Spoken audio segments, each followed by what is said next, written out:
Selamat pagi dan salam sejahtera untuk kita semua. Jadi alhamdulillah hari ini kita masuk di pertemuan ketiga ya.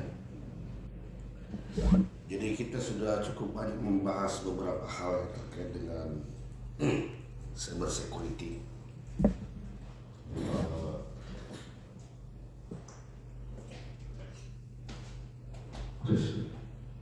Dan kita sudah sempat mendemonstrasikan juga terkait dengan beberapa metode hacking. Antara lain ada human execution, ya, vulnerability upload, Stigano ya, dan lain sebagainya. Jadi kita lanjut ke materi berikutnya ya. Jadi kita lanjut di slide 6 ya. Nah, jadi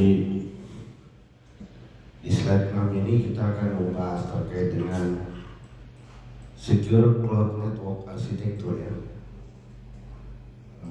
Jadi kita sempat membahas terkait implementasi security di beberapa aspek ya. Ada implementasi security di dalam pengelolaan identitas, terus kemudian ada implementasi security untuk enterprise network. Kemudian di materi berikutnya kita akan bahas terkait dengan bagaimana implementasi security di layanan cloud.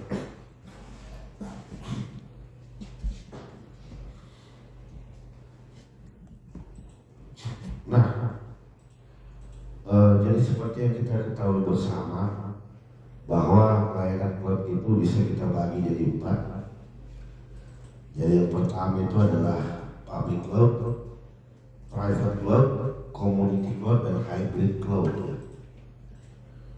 Nah, jadi yang dimaksud dengan public cloud di sini adalah layanan cloud itu digunakan untuk umum ya, untuk public. Jadi sebelumnya kita berangkat dari definisi cloud dulu. Jadi sebenarnya apa sih cloud itu? Nah, jadi cloud itu sebenarnya komputer someone else ya. Jadi ada komputer orang yang di internet yang ada di cloud, di awan, yang bisa kita gunakan untuk kebutuhan bisnis. Jadi cloud itu sebenarnya someone else komputer dan someone else server.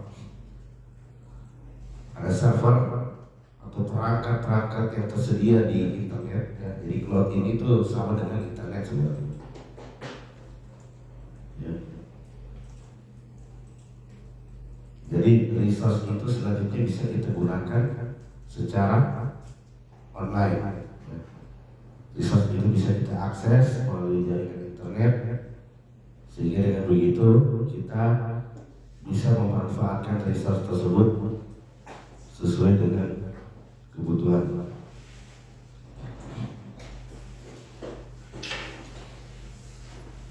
Jadi kita berangkat dari definisi cloud terlebih dahulu. Kenapa sih layanan cloud ada gitu? Kenapa sih kita tidak bikin server sendiri gitu? Ya, karena satu pertimbangan membangun infrastruktur itu butuh modal besar tentunya. Ya, membangun data center itu kita harus punya gedung, kita harus punya sirkulasi listrik yang besar, stabil, pengaturan suhu yang baik ya. Sehingga kerap membangun infrastruktur ini menjadi momok gitu kan. Modal kita habis duluan nih buat bangun infra, belum menjalankan proses bisnis. Ya, jadi banyak hal yang perlu kita perhatikan dalam membangun suatu infrastruktur ya. Servernya, tempatnya, kelistrikannya, SDM-nya, manusia yang selanjutnya menjadi pengelola daripada data center. Nah, jadi kita invest biaya yang cukup besar di sana, sehingga ini selanjutnya menjadi permasalahan. Nah, jadi ada istilah di dalam cloud itu, ada kita kenal dengan istilah CAPEX dan OPEX.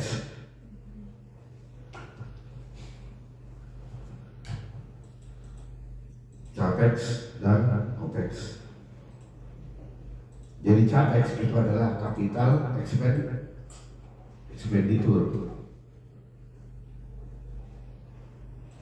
sedangkan OPEX itu adalah operational expenditure.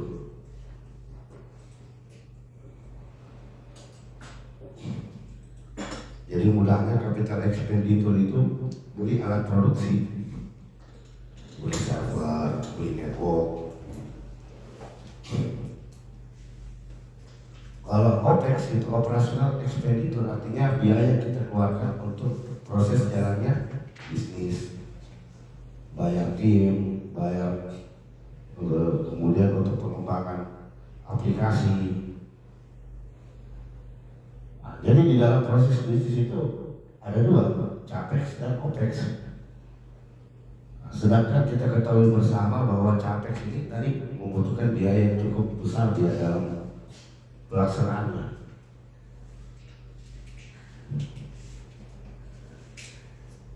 Sehingga biaya operasional yang operasional justru malah tidak terlaksana, yang utama operasionalnya justru malah tidak jalan, karena kita udah kepetok dulu tuh masalah CAPEX itu. Sehingga cloud di sini menawarkan solusi, artinya kita bisa dengan sistem sewa. Jadi kita sewa resource, server, bandwidth, kita sewa network. Kemudian selanjutnya kita fokus ke pengembangan profesional, pengembangan aplikasi, pengembangan dari sisi proses bisnis dan sebagainya. Namun bukan berarti semua harus di cloud kan ya. Jangan karena pertimbangan capital expenditure lantas semua harus di cloud kan ya, tidak seperti itu juga. Jadi cloud sebenarnya hanya alternatif saja. Sambil seiring berjalannya proses bisnis, kita mulai memikirkan untuk membangun infrastruktur sendiri, membangun infrastruktur yang selanjutnya kita gunakan untuk di internal organisasi. Jadi kenapa perlu memikirkan terkait dengan membangun infra? Karena proses bisnis yang sifatnya itu adalah berkelanjutan. Industri perbankan, industri perguruan tinggi itu pekerjaan seumur hidup itu. Selama layanan kita diakses, maka di sana ada proses bisnis. Sehingga tentu ini selanjutnya menjadi pertimbangan kita juga untuk berinvestasi di infra. Selain itu karena ada standarisasi. Jadi kenapa tidak boleh semua ada di cloud? Karena satu, ada masalah data. Jadi kalau kita mengacu pada ISO 27000, mengacu pada aturan perlindungan data, idealnya data itu harus bisa kita simpan secara mandiri. Kalau data penduduk Indonesia kita simpan di Indonesia, di server kita sendiri. Dan kita harus memastikan bahwa data-data yang ada di server ini harus terlindungi dari adanya upaya akses yang tidak sah. Ada aktivitas hacker, ada insider trade, dan bahkan ke depannya penyedia layanan sekalipun itu nggak bisa lihat data customer, nggak bisa. Ya, jadi pemrosesan itu dilakukan oleh individu. Customer itu punya hak untuk menghapus datanya sendiri,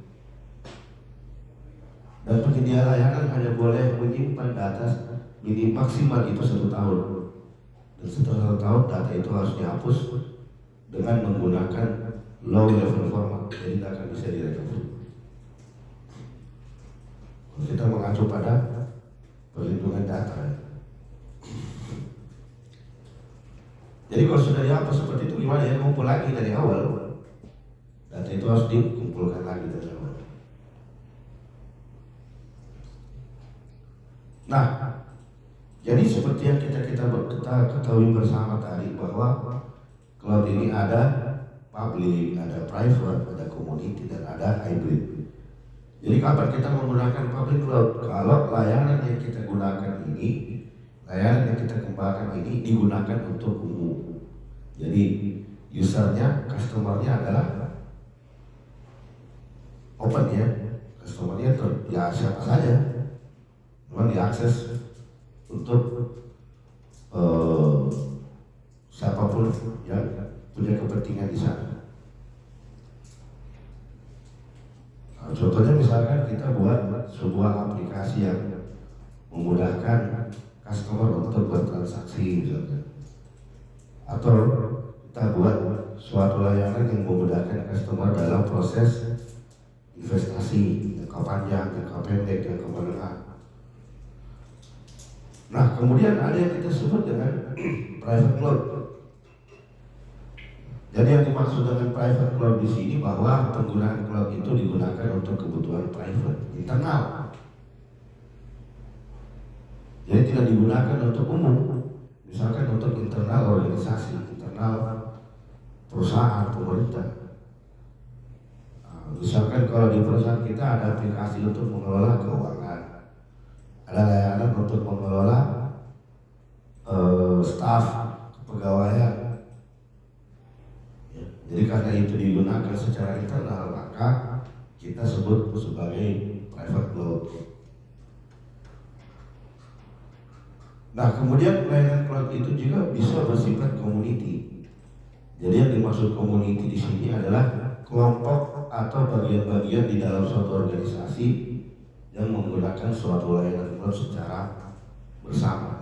Misalkan contohnya antara cabang branch dengan pusat, gitu. Sama-sama menggunakan cloud yang sama, baik itu aplikasi baik itu layanan yang ada di pusat maupun yang ada di daerah, yang ada di cabang. Berarti apa? Komunitas. Misalkan contohnya bank BTN yang ada di pusat maupun di daerah. Tapi tidak menutup kemungkinan ada layanan cloud tertentu yang mungkin sinergi antar perbankan misalkan. Bisa terjadi seperti itu. Misalkan ada kebutuhan untuk mendapatkan informasi terkait dengan cyber attack dari masing-masing industri perbankan. Nah, ada layanan cloud yang bisa diakses secara bersama.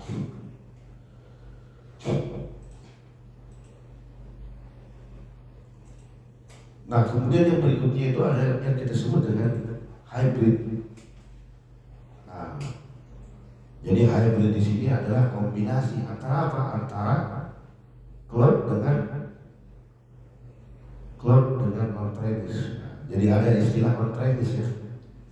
Jadi kalau cloud itu server punya orang yang ada di internet, misalkan AWS, GCP, Google Cloud Platform, Microsoft Azure.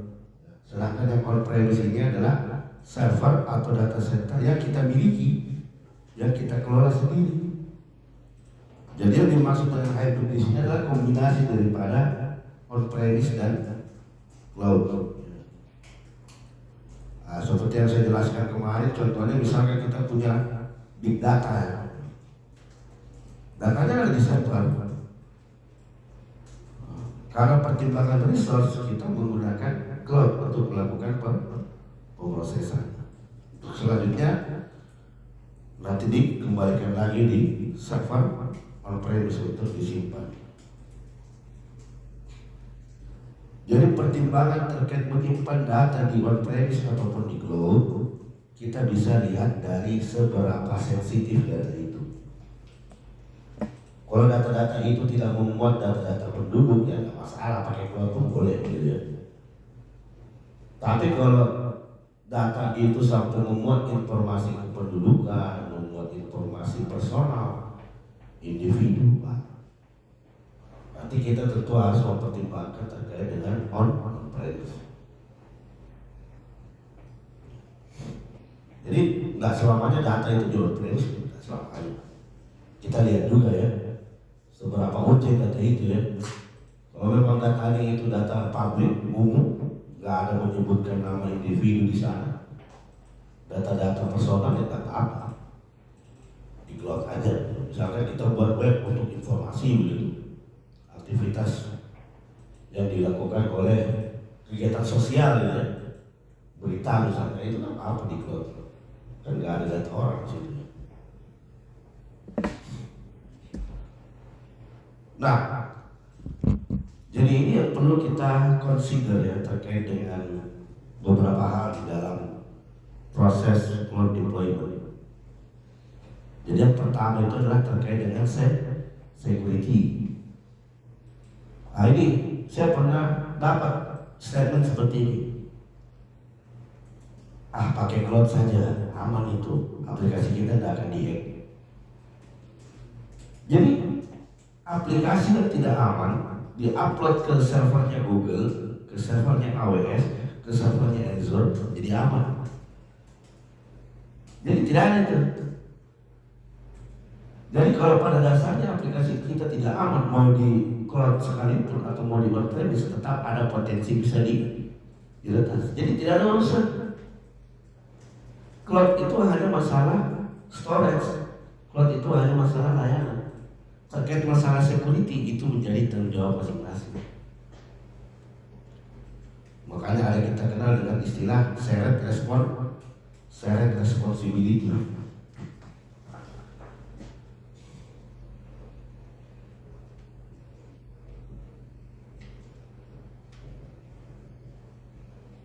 Shared responsibility. Jadi apa yang dimaksud dengan shared responsibility? Artinya berbagi tanggung jawab. Berbagi tanggung jawab. Jadi tidak ada itu. Saya sudah simpan data saya di cloud, aplikasi di cloud, lantas itu jadi tanggung jawabnya cloud. Seperti itu. Jadi apa yang disediakan cloud jadi tanggung jawab cloud, dan apa yang tidak disediakan oleh cloud menjadi tanggung jawab user. Cloud menyediakan apa? Infra. Cloud menyediakan storage. Jadi tugas mereka memastikan bahwa layanan mereka harus selalu tersedia. Server jangan sampai down, bandwidth jangan sampai habis, storage jangan sampai full, storage jangan sampai crash, rusak secara fisik gitu. Apa yang disediakan customer menyiapkan aplikasi, terus customer mengumpulkan data. Nah ini yang tidak disediakan oleh cloud, itu jadi tanggung jawabnya pengguna cloud.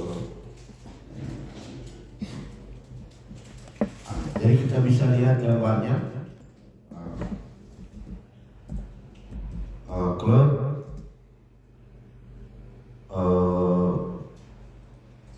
ada yang kita sebut dengan SaaS, PaaS, dan IaaS. Kita bahas dulu ini terkait dengan apa itu SaaS, PaaS, dan IaaS.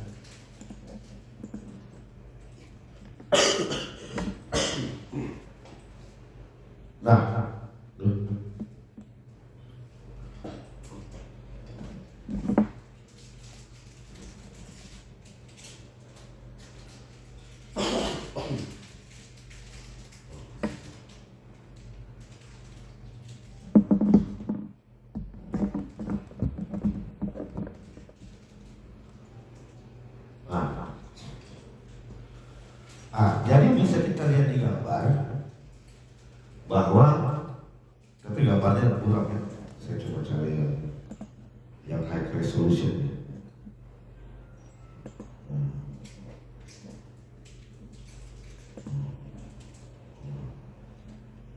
Harus dibuka setnya.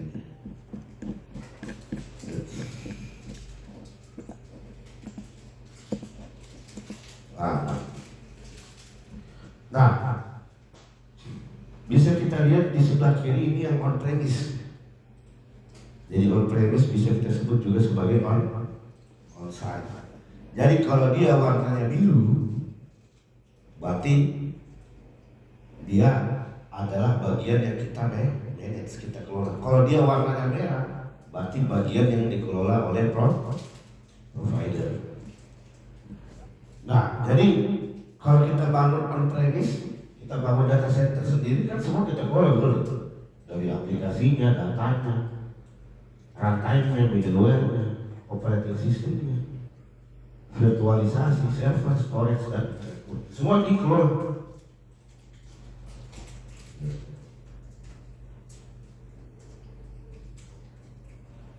Kalau kita menggunakan IaaS, berarti kita menggunakan infrastruktur as a service. Dari infrastruktur di sini selanjutnya menjadi tanggung jawab dari penyedia cloud. Urusan virtualisasi, urusan server, storage, urusan network itu urusan penyedia cloud. Sedangkan kita sebagai pengguna, kita fokus urusin OS, middleware, runtime, data, dan aplikasi. Nah, jadi ini yang disebut dengan shared responsibility. Jadi shared responsibility di sini adalah berbagi tanggung jawab. Jadi kita harus bisa mengamankan dari aplikasi sampai di OS. Itu tugas kita. Beda lagi kalau kita berbicara PAS. Ini IaaS contohnya kalau kita pakai VPS ya, VPS. Sewa dedicated server, berarti kita memilih layanan IaaS. Beda kalau kita berbicara PaaS, berarti yang kita pakai hanya environment-nya saja.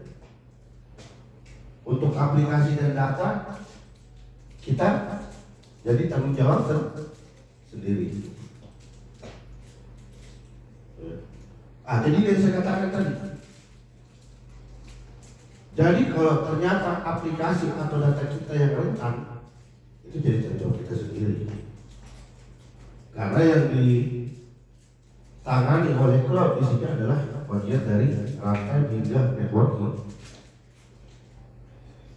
Jadi kalau misalkan kita sudah upload web terus diretas ya sudah, memang pada dasarnya aplikasinya di situ.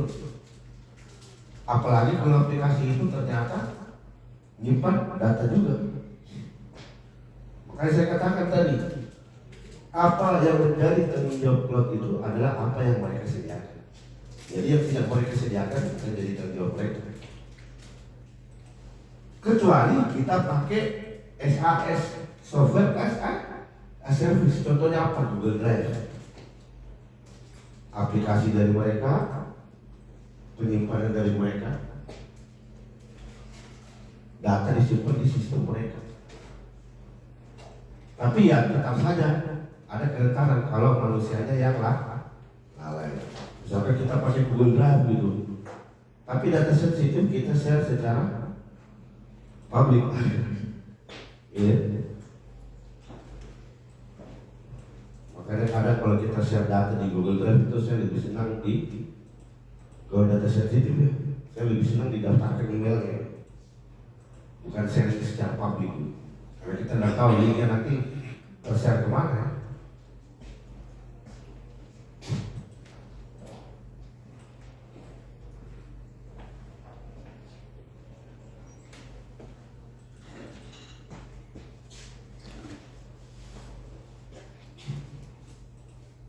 Jadi pilihan tergantung customer, pilihan tergantung pengguna. Kalau kita mau manage sampai ke OS-nya, ya, kita bisa pakai IaaS. Tapi kalau kita hanya ingin fokus ke pengembangan perangkat lunak, environment-nya sudah disiapkan, middleware-nya, rantainya, kita bisa pakai PaaS.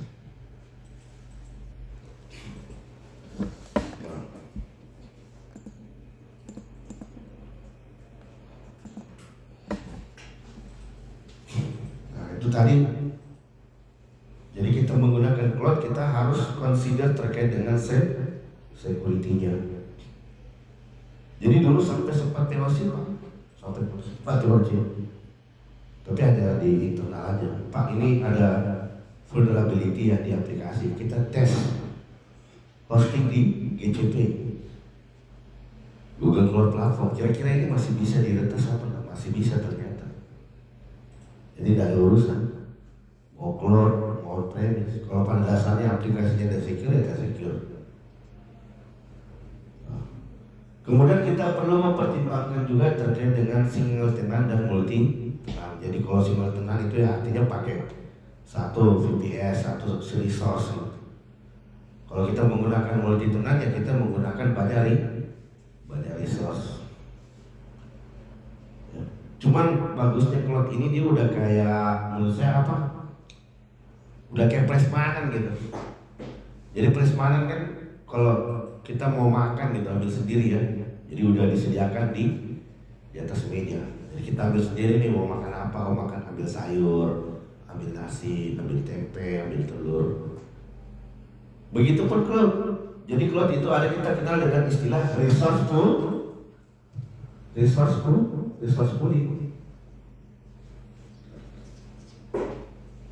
Jadi apa yang dimaksud dengan resource pooling? Jadi yang dimaksud dengan resource pooling itu resource tersedia, kita tinggal pilih mau pakai yang mana.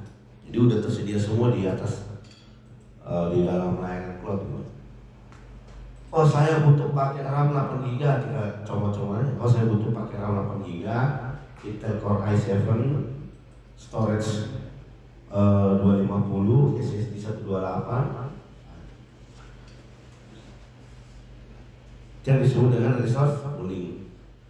Begitupun kalau kita sudah selesai pakai, kita bisa kembalikan lagi. Kita bisa kembalikan lagi di resource pooling. Oh saya butuh pemrosesan data dengan RAM 8 GB. Untuk sementara waktu saja, misalnya bisa. Setelah selesai kita pakai, kita kembalikan, sistem kita kembali ke kondisi normalnya. Itu dimaksud dengan resource pooling. Jadi udah kayak prasmanan dia ya. Bedanya dia itu bisa dikembalikan. Kalau prasmanan makanan nggak bisa ya. Kalau udah ambil ya nggak bisa kembalikan lagi. Dia harus dimakan, harus dihabisi.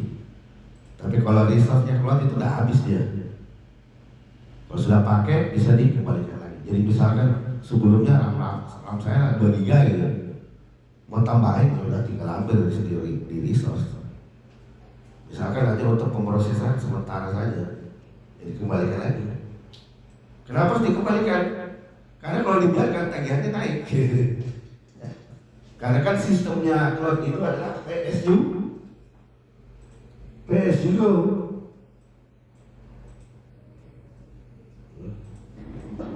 Jadi kita harus paham itu. Mana item-item yang dihitung berdasarkan penggunaan, mana item-item yang dihitung berdasarkan waktu. Jadi jangan sampai bablas. Kalau storage biasa waktu ya.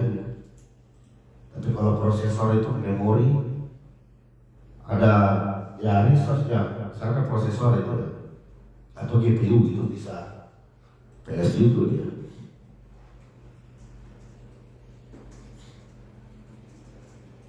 Nah, jadi terkait dengan single tenant maupun multi tenant, kita bisa berangkat dari single tenant terlebih dahulu.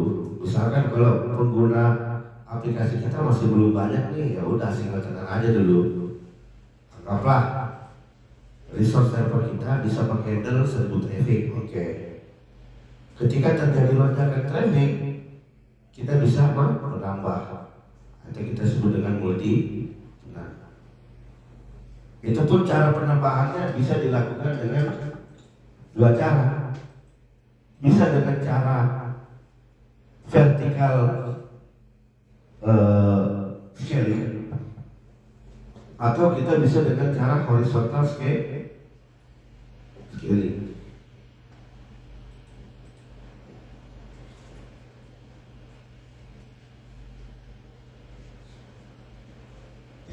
Jadi apa yang dimaksud dengan vertical scaling? Jadi vertical scaling di sini resource kita akan bertambah secara vertikal. Jadi vertikal kan begini ya, naik. Ya. Dia apakah dia naik ataukah dia turun, itu vertikal itu. Kalau horizontal berarti dia setara. Jadi yang dimaksud dengan vertical scaling di sini artinya resource kita akan bertambah secara vertikal. Sebelumnya resource saya 8 giga, ternyata terjadi lonjakan traffic, resource saya naik 16 giga. Prosesor saya dulunya Core i9 jadi Core ekstrim, Core kuat. Kenapa bisa? Karena saya set dia untuk auto scaling. Hanya akan melakukan hal itu ketika terjadi lonjakan traffic tinggi. Itu vertical scaling. Kalau horizontal scaling, kita nambah apa? Nambah tenan, nambah resource, nambah VPS. Jadi misalkan server saya 8 GB, server saya 8 GB memori, terus kemudian core tuh ekstrim ya, atau core cepat. Kemudian ketika terjadi lonjakan traffic, kita replikasi. Jadi ada server dengan spesifikasi yang sama bekerja sama untuk menghandle traffic. Nah, sekarang pilihannya mau yang mana nih? Apakah mau yang horizontal atau mau yang vertikal? Kalau yang vertikal berarti upgrade, ya. Setelah upgrade di downgrade. Tapi kalau yang horizontal dia bisa bertambah dengan spesifikasi server yang sama atau dia bisa dikurangi.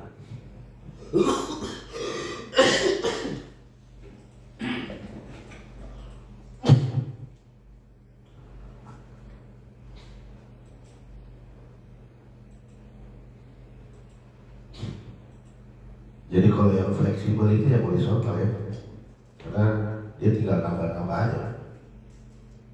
Misalkan anggaplah satu server bisa menghandle 1.000 traffic. Oh, traffic kita naik 3.000, ya udah tambah 3 server. Ketika traffic kembali turun menjadi 1.000 ya, kita kurangi lagi.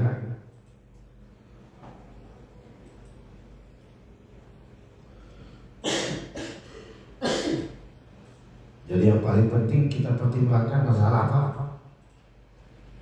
Yang paling penting kita pertimbangkan masalah availability, ketersediaan. Jadi jangan sampai proses scaling ini ternyata membuat delay, jadi ada delaynya. Wah itu. Kalau ada delaynya, gara-gara dilakukan upgrade terjadi delay, wah traffic kita keburu hilang, traffic kita keburu hangus gitu.